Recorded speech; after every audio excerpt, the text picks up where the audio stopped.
What if I told you the Cadmus Ridge Lance Cap exotic helmet is the best thing to hit Destiny since Forsaken? Well, then I'd be lying to you, so I'm not going to say that. But I will say, this exotic seems to be a bit slept on and something every Titan should have in their toolbox. In today's video, we're going to break it down and explain why this helmet is so good, along with putting together a simple yet very effective build to pair with it. Hello you beautiful weirdos, how are you today? Okay, I'm just gonna say it now to get it out of my system. The Cadmus Ridge has got to be the ugliest exotic I've ever seen. But that's okay because where it lacks in looks, it more than makes up for it in the function department. Okay, I feel better now. Let's get to this video. The Cadmus Ridge can be obtained by completing the Lightfall campaign on Legend difficulty or from Lost Sectors on Helmet Day, and the exotic perk is called Lancer's Vigil. Diamond Lances create stasis crystals on impact when thrown, with more crystals created by hitting bosses and vehicles. While using a stasis subclass and behind your rally barricade, rapid precision hits and combatant final blows with a stasis weapon create a diamond lance near you. Basically, the description means the lance now creates a crystal on impact, and if we throw the lance at a boss or a vehicle, it creates 2 extra crystals for a total of 3. Scoring 3 precision hits in a short amount of time while behind our rally barricade or getting a kill with a stasis weapon spawns a diamond lance right next to us. It spawns in such a convenient way that we don't even have to stop aiming or shooting to grab it. It's kind of nice, not gonna lie.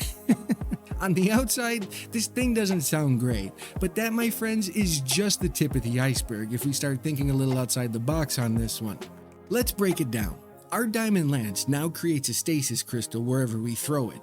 That's okay on its own, but this also means while we're crouched behind our barricade creating lances, we can throw them on the ground next to us. This will create a crystal right by our side, and if we're wearing Whisper of Chains, we now get a 40% damage resistance all while sitting cozy behind our barricade, receiving those fantastic rally barricade buffs. Pretty cool, right? I thought so. Those same crystals that are giving us the damage resistance can also be shattered to create shards if we have Tectonic Harvest equipped, which can give us grenade energy from Whisper of Shards or healing / overshields from Whisper of Rhyme. And again, this can all be done from the comfort of our rally barricade. But it doesn't stop there. With the release of Lightfall, we receive some champion updates. Shattering stasis crystals now stuns unstoppables. This also applies to the awesome new crystal creating lance we now have.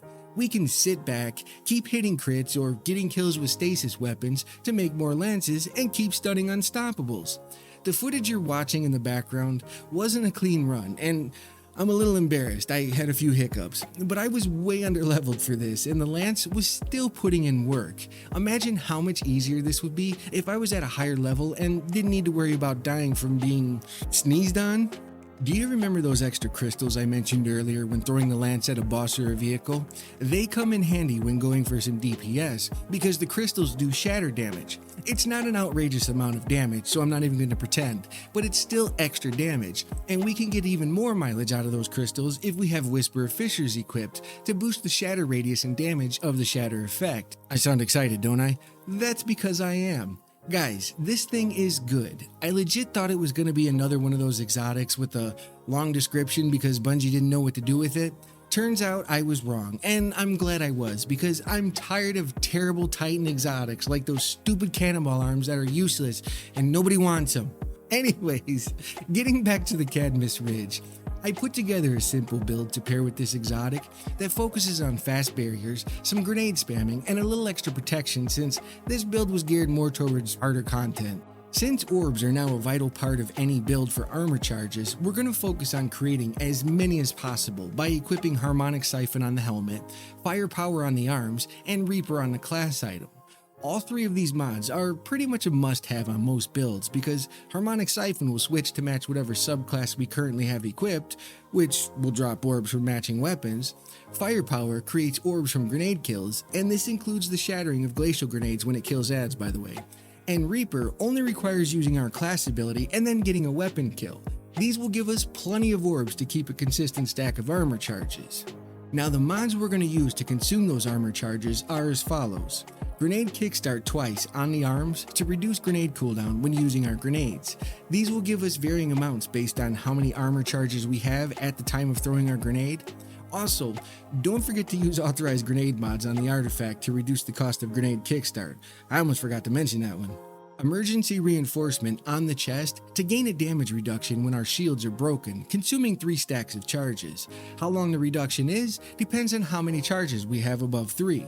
To help with that, we're also adding charged up on the chest to increase the number of stacks we can hold by 1, and stacks on stacks on the legs to grant additional stacks when collecting orbs. These 2 mods should keep us above 3 stacks most of the time so we can get that damage reduction. And the final armor charge mod is Utility Kickstart to help get our barricades back faster. Just like Grenade Kickstart, this mod gives varying amounts back based on the number of charges we have. After a lot of playtesting, the minor mods that I found work best with this build are hands-on on the helmet, innervation and insulation on the legs, and bomber on the class item. These will keep the regeneration flowing so we can keep spamming until we've filled that, I don't know what to call it, destructive titan appetite? Yeah, let's go with that. I'm not gonna bullshit you though, the orb creation and ability spamming is great when we're running and gunning. It felt just like the old Heart of Inmost Light stasis spamming, but I was coming up a little light on the orbs while digging my feet in behind the barricade throwing lances, which is where the subclass plays a big part. We definitely need the rally barricade for this exotic to work, otherwise we can't create extra lances, but the grenade is ultimately your choice. I will say the glacial grenade seemed to work the best with this build because it creates crystals that help feed the aspects and fragments that we're going to cover now. For obvious reasons, we need the diamond lance, but we're also using tectonic harvest to create stasis shards when shattering a stasis crystal. This will feed Whisper of Rhyme to give us a 1/5 of an overshield for every shard we collect. It also plays a bigger role when paired with Whisper of Shards and Whisper of Chains if we throw the diamond lance next to us while behind our barricade. Whisper of Chains will give us a 40% damage reduction while next to that crystal. Whisper of Shards will boost our grenade recharge rate when we shatter that crystal, and Whisper of Rhyme will give us a 1/5 of an overshield from that same crystal we shattered for the grenade energy. Kinda works out nice, right?